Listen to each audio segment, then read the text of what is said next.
While watching the online lectures, be sure to use the attached packet to take notes on. You'll find the link for the packet here at the title page for each chapter. Click on it, then print out the packet. These gray boxes in the online lectures refer to the slides and pages in the packet.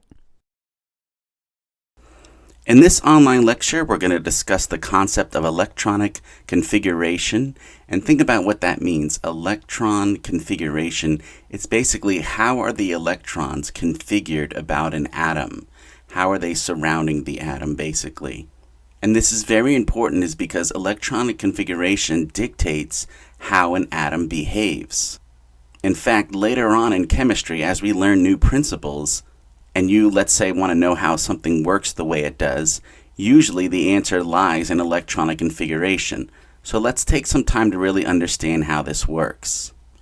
First of all, remember we know that carbon on the periodic table is atomic number 6, which means he has 6 protons, and therefore to be neutral he'd have to have 6 electrons. Now the question is, where are these electrons located around him? Well, one very simplified way to think about electronic configuration is to simply place the electrons in shells around the atom. For instance, let's call this shell number 1. It's technically just 1 unit away to the nucleus, or we can say it's the closest shell to the nucleus of the atom. For carbon, he happens to have 2 electrons in his first shell. So we can imagine those electrons circulating around 1 unit away from the nucleus. These are called carbon's core electrons. Core electrons are electrons that are in shells that are close to the atom and not in the outermost shell. So that's 2 out of the 6 electrons. Where are the rest of them? Well, they're in the next shell or the second shell. So we have 1 here, we have another one here, here, and here. These are carbon's valence electrons. Valence electrons are electrons that occupy the outermost shell of an atom. And notice we can see all 6 of carbon's electrons. So, like I said, one easy way to talk about carbon's electronic configuration is you can say he has 2 electrons in his first shell and he has 4 electrons in his second shell. But his electronic configuration is not that simple. Here's another way to think about his electronic configuration. Let's say again carbon has a nucleus here, and instead of thinking of electrons circulating a nucleus like planets do a sun, we can place electrons in things called orbitals. In this case, this would be the 1s atomic orbital for carbon. Now what does that mean? 1 means that it's 1 shell, 1 unit away from the nucleus, and s means that it's spherical in shape. And simply what an atomic orbital is just a region in space where we can expect to find an electron. And what we're seeing here is that 2 of carbon's 6 electrons happen to be placed in the 1s orbital. And notice in this notation, electrons are not x's, they become little half-headed arrows. So what we're saying is that these 2 electrons could be anywhere in this sphere of space. Now remember, according to the picture on the left, carbon only has 2 electrons in his first shell. The remaining electrons would have to be in the second shell. Well, 2 additional electrons are in what's called his 2s orbital. And simply what that means is that it's 2 units away. The sphere we could think of as bigger, more space than the 1s orbital, but it's s, so that's why it's still just spherical in shape. So that accounts for 4 out of the 6 electrons. Where are the remaining 2 electrons? Well, they happen to be in different shaped orbitals or different types of orbitals. In this case, they're called 2p orbitals. 2 because again they extend 2 units away from the nucleus, and p because they're shaped like dumbbells. For carbon, 1 of his electrons are placed in one of these 2p orbitals. But we're going to see a little bit later that there's more than 1 p orbital. In fact, there's another one that looks like this. It runs horizontal. Carbon happens to have another electron in this orbital. And what we have here is we've accounted for all 6 of carbon's electrons. Now, just in case, let's complete this picture. There happens to be 3 p orbitals. The third one would be sticking out at you like this. For carbon, this orbital happens to just be empty. So here's another way to describe carbon's electronic configuration. This conception of carbon is more closer to the truth of carbon's actual structure. But it's still good to know both conceptions, meaning the one on the left and the one on the right here. However, let's look at different ways to express electronic configuration. We're going to see there's a little notation here. For instance, if we want to express the electronic configuration of an atom, we may not want to draw this picture every time. So there's a shorthand way to represent this structure on the right, sometimes by using a diagram that looks like this. Notice this diagram is shaped the way it is because we want to know that energy increases as you go up, which simply means this: the bottommost entry there, the 1s with that dash, would be the lowest energy orbital, and that orbital happens to be the 1s orbital. Higher energy than him would be the 2s orbital. Higher energy than the 2s would be the 2p orbitals. So let's fill in carbon's electronic configuration, but use this particular notation. What we have to obey is something called the Aufbau principle. This principle states that an electron always goes into the available orbital with the lowest energy. So remember, we know that carbon has 6 electrons, so the first electron needs to go in the lowest energy orbital, and in this case that would be a 1s. And notice again the use of half-headed arrows. Now, where should we place the second electron? Well, to do this we follow another principle called the Pauli exclusion principle, which basically says that no more than 2 electrons can occupy an orbital, and that the 2 electrons must be of what's called opposite spin. Here's how we express that. Notice the electron we have right now in the 1s orbital is pointing upwards, so we say it's spin up. So to place the second electron in this orbital, he would be pointing downward, he would be spin down.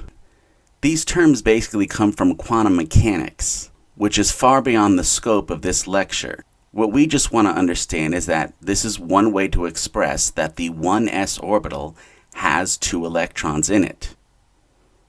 Now, filling in the rest of the electrons here, we've now completed the 1s orbital, so the next available electron would have to go in a higher energy orbital, or just simply the next available lower energy orbital, which would be the 2s.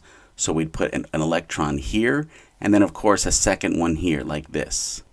So that takes care of 4 out of the 6. Where do the next 2 electrons go? Well, according to the chart, the next higher energy orbital would be the 2p orbital, so we'd simply place the next electron right here. Now, where does that 6th and final electron go? To determine that, we have to follow another rule, which is called Hund's rule. Hund's rule simply states that when there are 2 or more orbitals with the same energy, an electron will occupy an empty orbital before it will pair up with another electron in an orbital. What that means is the next electron would then therefore have to go here. Notice the 3p orbitals are all at the same level, which means they're all equal energy.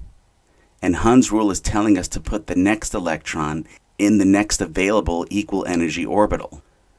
So notice the point here. If we follow these rules, we get basically almost the same information that we would get on the right.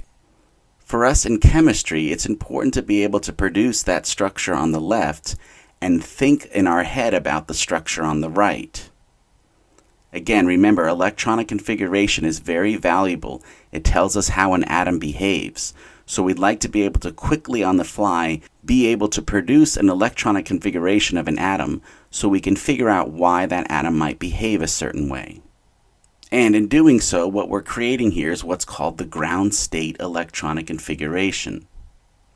However, this is still not even the only way to express an electronic configuration.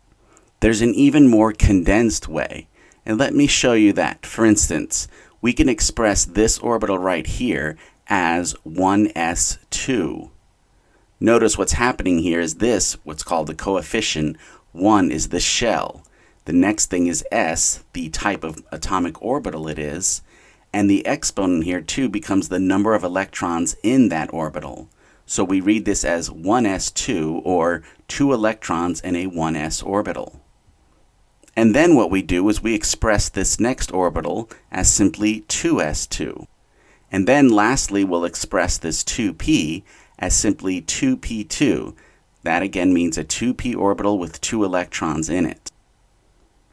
So this becomes even a more condensed way to express electronic configuration. In fact, this one is used most often.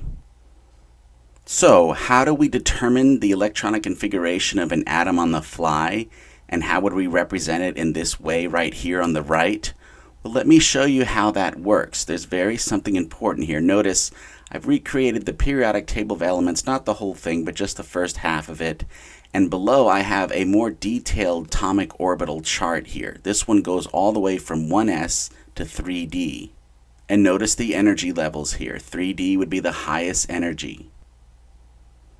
Now remember, in order to fill in an electronic configuration, we need to follow the Aufbau principle.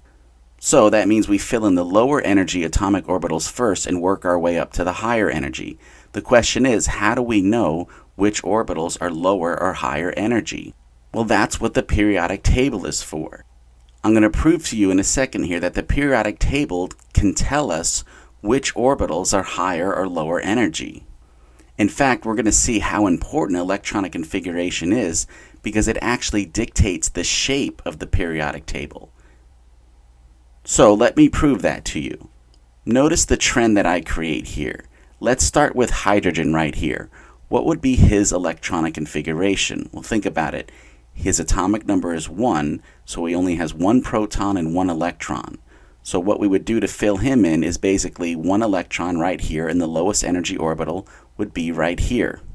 So that means hydrogen's electronic configuration would simply be 1s1. Now, working our way left to right in the chart here, we'd get to helium. Helium is 2 for atomic number, so he has 2 electrons. So his electronic configuration, the next available slot, would be here. So his electronic configuration would simply be 1s2. Then we work our way down to the next row over here with lithium. Notice he would have 3 electrons, and the next available orbital in terms of energy would be the 2s orbital. So we'd put an electron here, which means his highest energy orbital would be simply 2s1. Which means his highest energy orbital occupied by an electron would be his 2s orbital. But let's keep going. Moving here to the right now, beryllium has 4, so therefore the next available slot for an electron would simply be the 2s orbital here. Now, which orbital is going to be higher energy than the 2s? Let's say we don't have this chart and we forgot. Well, that would move us over here in the chart. If we keep moving left to right, we'd be now at this atom right here, which happens to have 5 electrons. And according to the chart, the next available slot would be the 2p orbital right here. Notice how we jumped across the kind of gap in the periodic table, and it moved us from the s atomic orbitals to the p atomic orbitals. We'll talk about that a little bit more in a few minutes here. So that means right here, the highest energy orbital that has an electron in it for that atom would be 2p, and he'd happen to have 1 electron in it. And notice the next available one here is carbon, which we've been talking about. Remember, he's got the 6 electrons. We know therefore his highest energy orbital that has electrons in it would be the 2p, and he'd happen to have 2 electrons, which means the next electron would go here following Hund's rule. So notice the trend here. This is the big picture. What we're learning is that the energy of orbitals increases as you move left to right like we did, and then down on the periodic table, and of course left to right again. So if we follow the periodic table, we'll know which orbitals are higher or lower energy. I'll show you an example of this in a few minutes. However, there's something else I want to point out with the chart here. You can actually break down the periodic table of elements into subsections. This section right here is considered the S block, or subsection. This part of the chart right here is considered the P block, and the central part of the periodic table is considered the D block. Notice the relationship here between the table and the chart below. For instance, look how, let's say, wide the S block is. It's simply 2 columns wide. And remember, look at the chart below. The most number of electrons that you could fit in an s orbital happen to be 2, which means the number of electrons matches how wide that block is. For instance, we'd see the same thing with the P block. Notice if you count how wide the P block is, you would see it's 1, 2, 3, 4, 5, 6. And notice in the chart below, the most number of electrons that fit in a p orbital are 6 electrons. Meaning the 2p can fit 6 electrons, the 3p can fit 6 electrons, and so on. And the same thing could be said of the D block. Notice how many columns there are in the D block. If you count across, you'll see there's 10 columns. And look at the chart below, it happens to be that 10 electrons can fit in a D orbital. This is what I mean by the periodic table of elements reflecting electronic configuration. So, what does this all mean? Why are we learning all this? Well, let me show you how if you put this all together, you can quickly generate the electronic configuration of any atom. For instance, let's say we want to figure out the electronic configuration of carbon, and let's pretend we never looked at it before. All you have to go through here is a series of steps, and the first thing you're going to ask yourself is, what block is the atom that you're trying to determine the electronic configuration in? In this case, notice carbon is in the P block. So you list that first, P. Then the next question you ask yourself is, what row in the P block is the atom in? Well, if you count your rows like this, 1, 2, 3, 4, we'll see that carbon is in the second row. This will always give you your coefficient value. Then the next question you ask yourself is, well, what column is our atom in? Columns, remember, run top to bottom, so carbon is in the second column. This will always be your exponent right here. Now, remember, what you're doing here is when you get to the answer of those 3 questions, that means you generate the highest energy orbital that has electrons in it. And remember, if electrons are filled in lower energy orbitals to higher energy orbitals, that means if we have electrons in a 2p orbital, it implies that all the other orbitals that are lower energy than this orbital must have been filled. So what we're going to do here is then move this over and list those other filled orbitals. And let's say we forgot which orbitals are lower energy than the 2p. Well, we can go back to the periodic table and simply work in reverse, meaning remember, energy increases as you go left to right and down on the table. So if we want lower energy, we're going to go right to left and up. And moving 1 unit back here, notice we're right here at this orbital, which happens to be the 2s2 orbital. So that would be the orbital listed in front of him. And what's the orbital that's even lower energy than him? Well, all we have to do is move again left to right and up. But this case, we're moving up. So we're going from here to here. And this guy right here is 1s2. And that is right there, of course, the first orbital and lowest energy orbital. So that means we're done. This becomes the electronic configuration of carbon. Notice that helium, where he's located, is technically on top of the P block. But keep in mind, remember, he's not really in the P block. So he's kind of the only one that's not really in a block. So to make sure you got this, let me show you one more example here. Let's say we want the electronic configuration of sulfur.